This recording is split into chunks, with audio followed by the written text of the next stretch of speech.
Welcome to the Founding Voices podcast, the Weird Octopus Podcast, a series of conversations with the humans who showed up before there was a map. I'm Perry, the founder of the Octopus Movement, and I believe nonlinear thinking is not just a way of creating possibilities, it's a way of being in the world. Every week, I speak with different founding members of our human mycelium to explore who they are, why they think differently, and how they're shaping a future that cannot be built in straight lines. Well, let's meet today's guest. It's Brendan Lee. He is a founding member of the Octopus Movement. And normally, Brendan, I read then an AI produced introduction. Like, Brendan is our four-time founder working at the intersection of business, blah, blah, blah, blah. Blah blah And for blah. some reason, I was thinking of you and I thought, let's not do that. Okay, Um, let's not I do that. let's not do it. That's my feeling that I had with Sure, you, and I sure. wanted to ask you a question immediately, and it's also a different question than the question I normally ask to start with. Mhm. With you, I was thinking to ask you immediately, what was the biggest emotional challenge in your life? Oh, I mean, the biggest emotional challenge in my life was when I was suicidal when I was 12, and yeah, I guess maybe it was the most. It was like a whole phase. It was from 12 to 18. I think was the most difficult part of my life, and the the shape of it was on one end it was my dad shifting from being warm and kind to all of a sudden consistently angry, consistently kind of lecturing me and yelling at me. And so I went from that really sharp contrast in a short amount of time, basically from fifth grade to sixth grade. That was when the shift happened, or sixth grade to seventh grade, that shift happened. So I went through this inner turmoil of, oh, my dad loves me and like life is fine, to why does my dad seem to hate me? And like my self concept began to quickly change from being a normal kid to like, oh, like I'm not good enough. And my dad doesn't like me. My dad doesn't, I'm not good enough for him. And getting to the point of suicidalness, which was, oh, it would be better to not be alive than to feel the feeling that I'm feeling right now. And so Wow. that was it went from I felt like a maybe normal happy kid childhood to like straight down nosedive within a matter of, I don't know, probably in a matter of a couple months, a couple of verbal beratements from my dad. And yeah, that was a valley. And then I would say the next 6 years was like a kind of like a stable low. So yeah, at least 6 year period of just not feeling great about life. So Did you ever find out what happened with your dad? Why he changed that sudden? uh, I I never had a direct conversation with him asking about that time, but in all my growth as an adult and kind of therapeutic personal growth work, my inference is that my dad was having a rough time at work and then he took that out on me. I remember some of the points that he was making. It was like he studied so hard as a student when he was in Hong Kong, worked really hard. Uh, why am I not like my brother and my sister? Why am I not disciplined? Why don't I get like, why do I basically did the worst in school compared to my siblings. I'm the youngest of three. Mhm. And so I think there's a mix of my brother and sister were easier kids. Why am I so difficult? And so, and this layer of parents often getting their sense of worth as an adult or getting their sense of success, competence as an adult through parenting. And it's like, oh, how I am doing as a parent is reflected by how my kids are doing, and my idea of success. Yeah. So I've constructed a story that I think seems plausible as to why my dad did that, but I haven't had like a direct conversation with why exactly he did that. So it's a good note. I'll check in with him next time. But yeah, so that's my deconstruction of why I think my Why were you the most difficult one of the three? I just didn't. I wasn't as.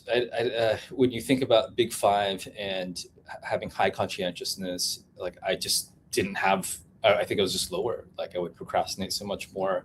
I just couldn't focus on school tasks as well as my brother and sister. Like they just had less problems getting A's, and I had so much more struggles with caring about anything in school. And so I kind of skated by, procrastinated, did everything last minute, kind of winged everything. Uh, and yeah, I think I ended up getting my worst grades were in English and literature. I think I got my first C in English in eighth grade or something, but it was already trending down. Um, but yeah, so like generally, it was just the advice my parents were giving me were like very directive and instructive, saying, you know, do your homework first before playing games. Like very simple stuff. Hmm. For whatever reason, I couldn't do that. I would watch TV and I would like sneak time on the computer, and I would just procrastinate and I would just switch the tabs. I'd be playing games, and then once they walk around, I'd switch tabs to pretend I'm working. I just did that for forever, and I couldn't get myself to really.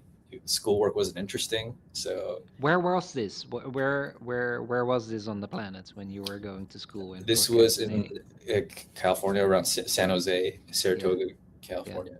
Yeah, so I was in a very competitive environment, academic environment. Most I was like it was a 70% Asian uh, community, so everyone else had parents that were pressuring them to do really well. Um, So yeah, you all of a sudden had a tiger dad, not a tiger mom, but a tiger dad, maybe. I had a tiger dad. Yeah, my mom was mostly passive around that. Yeah. Yeah, yeah. And now looking back at it, isn't this behavior just normal behavior for any child, in a way? What behavior? My behavior? Yeah, procrastinating. You need to do your homework. Yeah, sure. Let me game first. I don't know.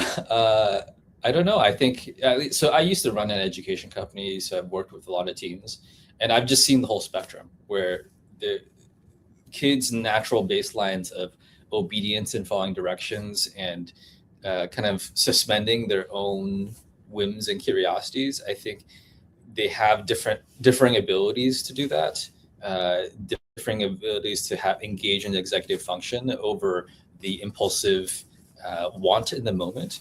So I think it's all over the place. So I'm Yeah. sure there's a lot of kids still like me, and there's a lot of other kids that aren't. So the normal is all over the place, right?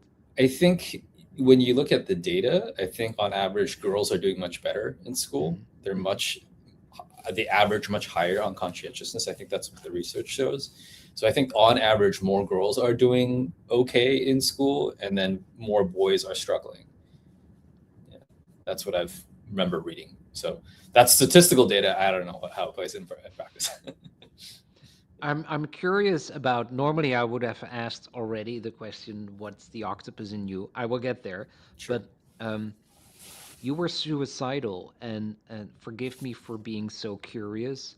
Yeah, Um, it's I always want to know everything. I part of the want to story. understand everything. If you're suicidal in your teenage years, Yeah. between so it took 6 years, 12 to 18. What does that mean? And why didn't you follow through? Which is a horrible question to ask, Sure. but I'm so curious how I that did follow works. through though. You did? So yeah, there was this period where it just once I had that thought that evening of man, it'd be better to not be alive than to feel how shitty that I'm feeling right now. Hmm. I remember there were a series of maybe 3 or 4 nights that around midnight, between midnight and 2 a.m., I was the only one up, and I just decided to leave the house. Like I just left, and there was a part of me that was thinking, well, I don't know, maybe let's run away. Maybe this is like a trial run for running away. So I literally just walked maybe I don't know, maybe a mile or two, uh, around that ballpark, visiting friends' houses, just walking around the neighborhood. I didn't know what I was doing. I just know I needed to leave. Hmm. And I had, I don't know, it would became kind of like a journaling exercise for me, kind of playing out the simulation of, okay, what if I ran away?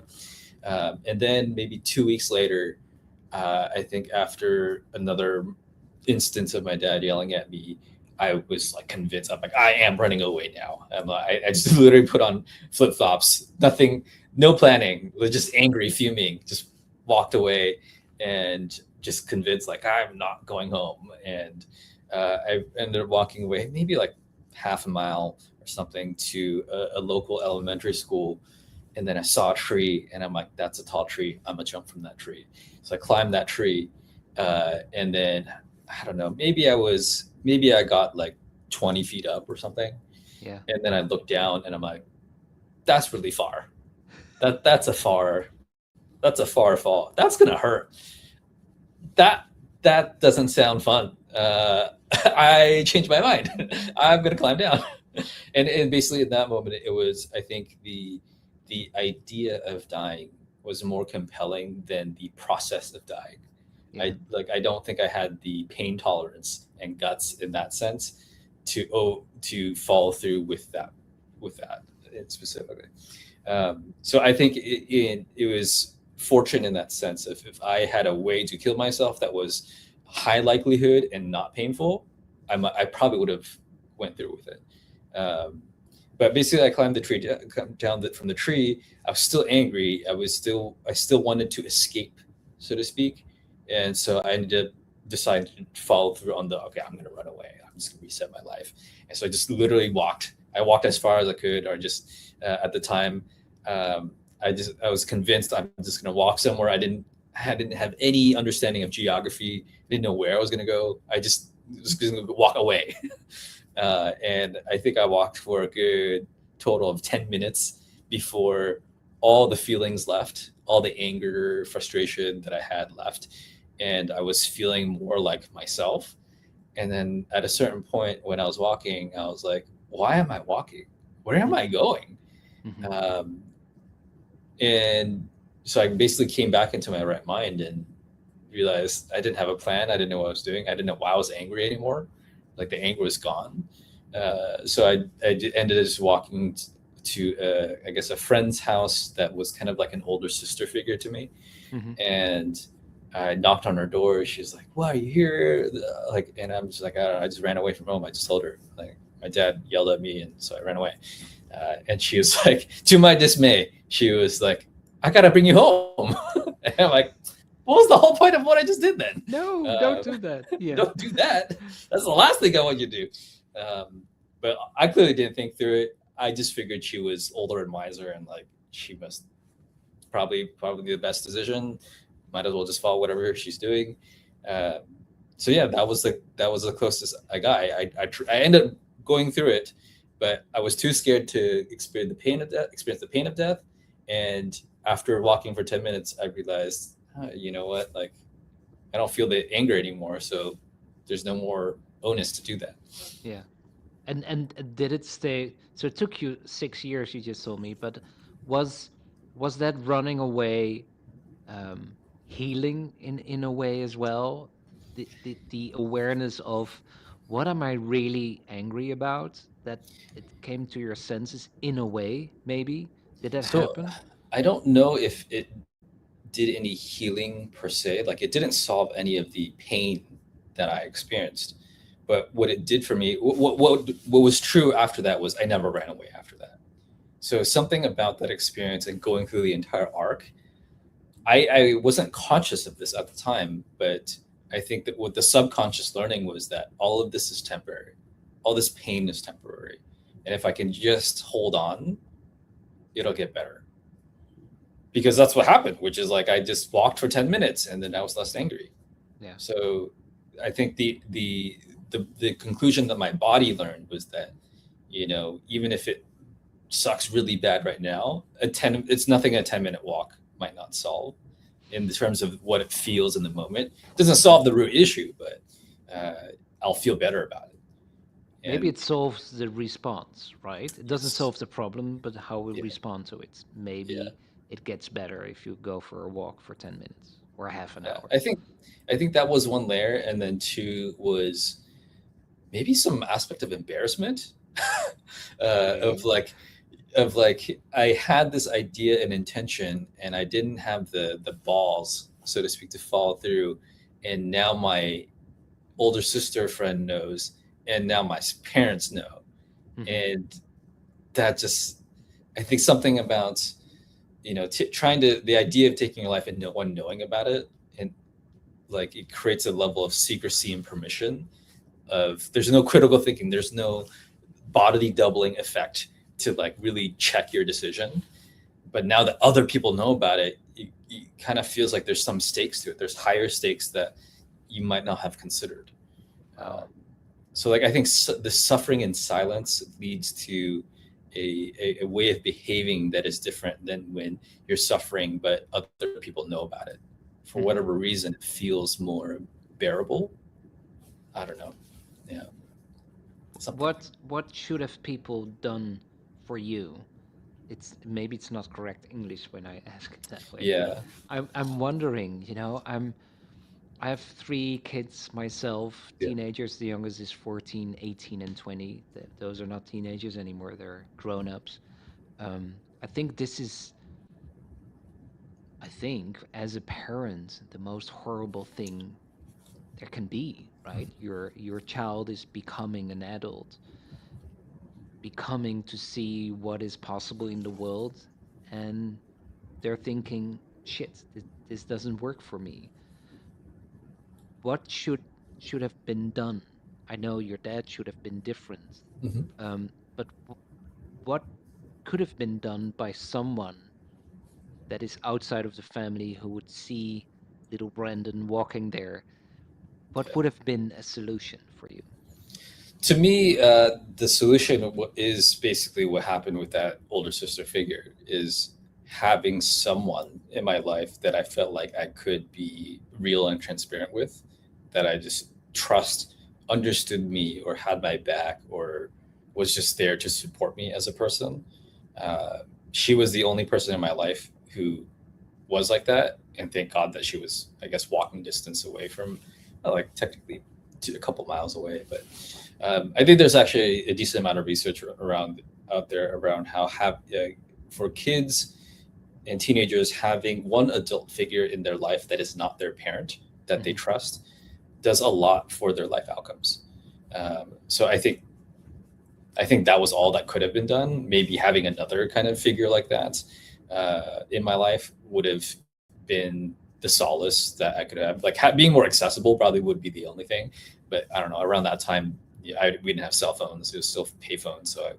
But I guess nowadays it's a little bit easier. So when I was running an education company, that was basically the kind of role that we were trying to play for teenagers.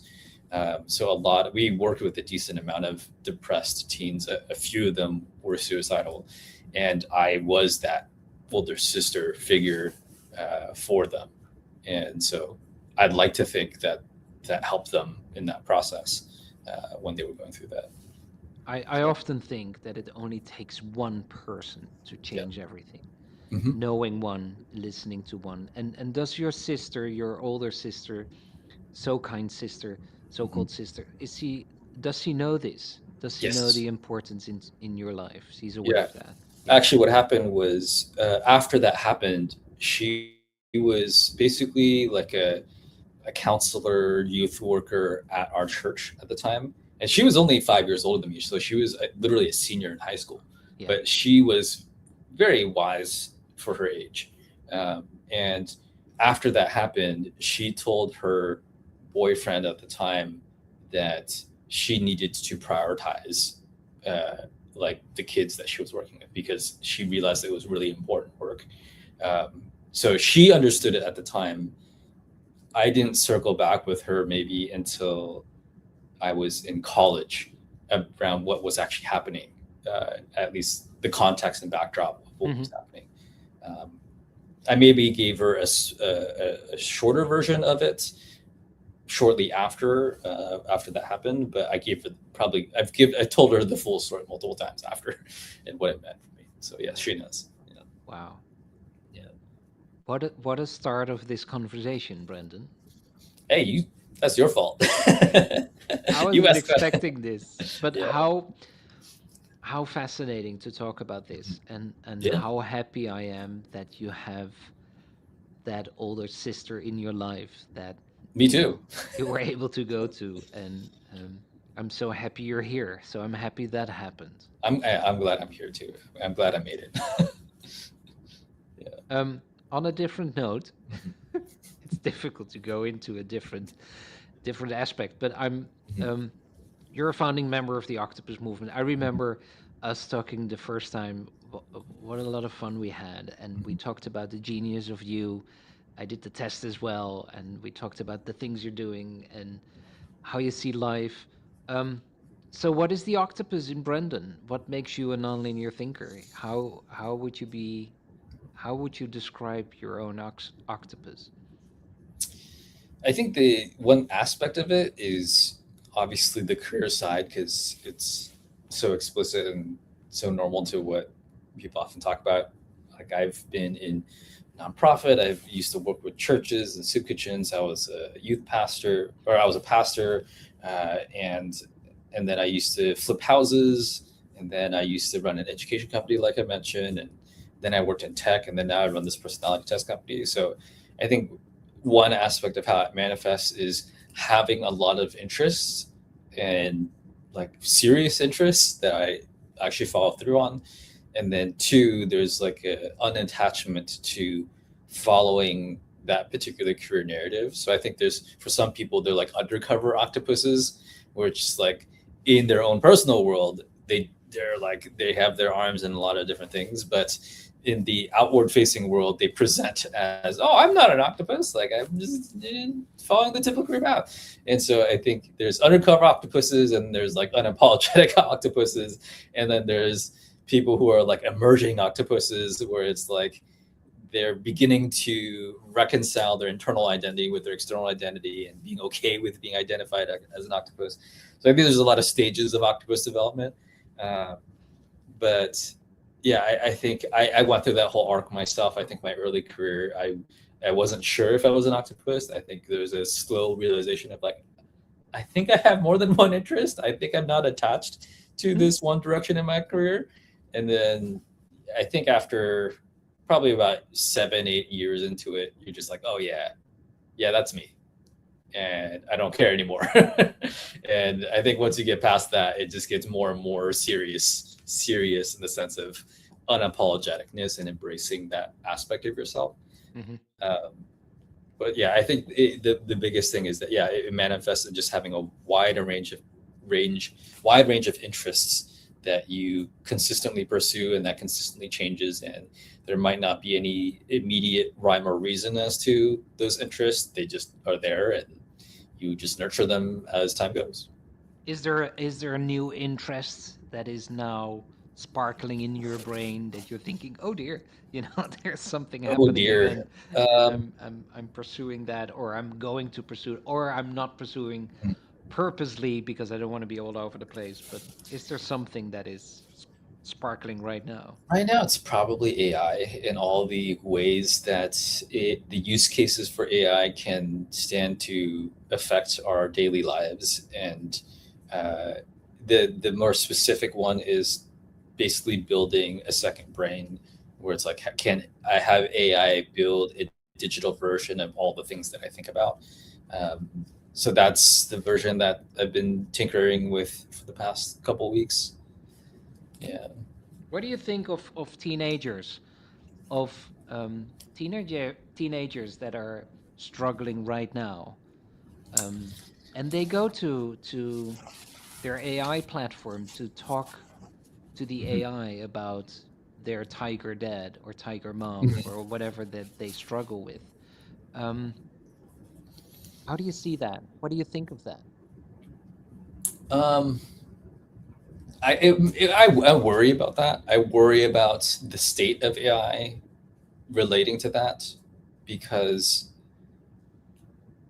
yeah, I guess there's just a black box and you just don't know where AI will steer people. So there's one part of worry, and then there's another part that's relieved at the same time because talking to AI is actually one of the it mimics that space of unconditional or unconditional affirmation, unconditional non-judgment. Hmm. And so both of those aspects are true. Like one's wearing it that we don't know what it can do and where it will nudge any particular person, and two, it mimics that safe space that I had with that older sister figure. Yeah. So it's both concerning and relieving all at once. And that makes Yeah, it complicated, right? yes, It makes it in a kind of vacuum in not knowing what to think about it because it's both. yes, yeah. Both can be true. Yeah. Both can be true. I have no doubt that at least the reason why OpenAI put up some of those guardrails was because kids were looking up ways to commit suicide, and yeah, I don't know if there were reports of like suicides that ended up happening because of that. Uh, but yeah, I can imagine a whole different set of other use cases where kids feel more validated for feeling what they're feeling, and that makes them feel less alone and less crazy for feeling that way. And that can have a buffering effect for kids. It certainly would have had a buffering effect for me. Um, yeah, I think we have no idea what's coming, right? Because all these kids are now chatting with AI. I don't have an opinion about that. I just state the fact that kids are yeah, communicating with AI to have a conversation about their thoughts yeah, on my friends hate me, what am I doing wrong and yeah. whatnot. And I do know that AI also give good response, like, hey, it's not you. And it's interesting. We will find out later, Yeah, maybe 40, 50 years from now, to see what kind of effect that has. yeah, Um, I yeah. noticed that I was just in New York meeting some octopi for the first time in real life. It's my new favorite word of my life is in real life. And it was so interesting to see that it was exactly how I expected it to be. So our connection here, even though I'm looking at my laptop, looking at you, I still feel connected. Yeah, I Mm, can hear you well, and I feel that there's a connection. So when we meet in real life, there's a true connection, mm, and you're exactly gonna be like I thought you would be because we've spoken with each other so many times. Um, we could have never imagined that when we started to have Zoom conversations all over the world sure. during the pandemic, Yeah. right? So maybe something positive will come out with AI where it's very easy for people to just have a quick chat about bullying, Hmm. about feeling lonely, about not having friends. Yeah. Who will know, right? I'm optimistic. Hmm. I think there's more worry when you think about how often AI hallucinates and how even when we're using AI professionally, how often it comes up with solutions that just aren't fully there. So when I think about higher stakes situations with young kids and people struggling with depression and whatnot, what kind of guidance it might give, I'm like, oh man, like there are probably some use cases where that's like if I was in the live shoes of helping that person, I probably wouldn't say that. But I think at the rate of its improvement, I have hope that maybe in the next year, or even 2 years, or even less, it's a capacity to respond to those situations would improve. But I keep well, thinking about the movie Her. Do you know that yes, movie? I yeah, love yeah, that movie. it's a great And movie. I Yeah, keep thinking about that movie. I need to watch that movie again yeah, with the perspective of AI right now. And yeah, it keeps spinning around in my head, that movie. I thought it was so well done. yeah. But anyway. Um Yeah, it leapt a couple years, but yeah, the AI boyfriends and girlfriends are definitely already there. But the renting a human person with a voice, that's I think we're a couple of years away, but it's coming. falling in love with your AI voice that is Yeah, constantly talking to you because you have a little device in your ear yeah, and you're constantly chatting about all the thoughts you have. What a world we live in. How yeah. fascinating as well, Yes, very right? fast. Talking about a little device in your ear with your operating system talking to you, um, if you could be that that OS, Brandon, if you could whisper a sentence to everybody's ear at the same time all over the world in everybody's own language, what would it be? It would probably be something around the concept of you're enough, you're loved, you don't need to work for that anymore. You don't like you mean something, and you don't need to prove it. Um, it'd probably be something in that domain. You don't need to prove it. I love Yeah, that. yeah, Just be you. You don't have yeah, to prove anything, yeah. right? Because so much of a lot of things that a lot of how people shape their lives and decision making, the time they spend, the habits they build, the actions of their day to day are informed by their relationship with that concept, their relationship with how they identify, how much are they loved, are they accepted, are they respected. A lot of people are working from a place of lack of that and needing to prove that, and it defines and consumes so many people's lives that if that part was fully addressed, fully satiated, fully resolved, I think it would lead to a different set of life behaviors, Yeah. uh, and it would have many long downstream consequences for most people. And So that serves us very well if that happens, yeah, right? I think life, happiness, satisfaction, and groundedness and self love, all self efficacy and uh, empathy and kindness to ourselves all go up when love and acceptance of ourselves goes up. So, and that the downstream How effect is beautiful. the Yeah. downstream effect of that is we treat other people better. We're more abundant about life, and so more relaxed. We're less frazzled. We're less stressed, anxious, et cetera, et cetera. And that's a better world to live in if there are more people acting like that. We made a round circle on that one, Brendan. Yeah, Already in half an hour. How fast is time going? yeah, Thank you for being here, not just in the podcast, but also in the movement as a founding member, doing projects with you. Some cool things are about to happen with Brendan Lee and the Octopus Movement around education. I'm also very interested in building a second brain. We have a project about that as well, so we need to talk about that. yeah, Um, if you're listening and you feel a spark, please follow it. Nonlinear thinking is not a strategy; it's a kind of love, and it grows where we share it. I'm positive about that. Thank you, yeah, Brendan. yeah. Thanks for having it. Thank you for being here. I love it. Thanks.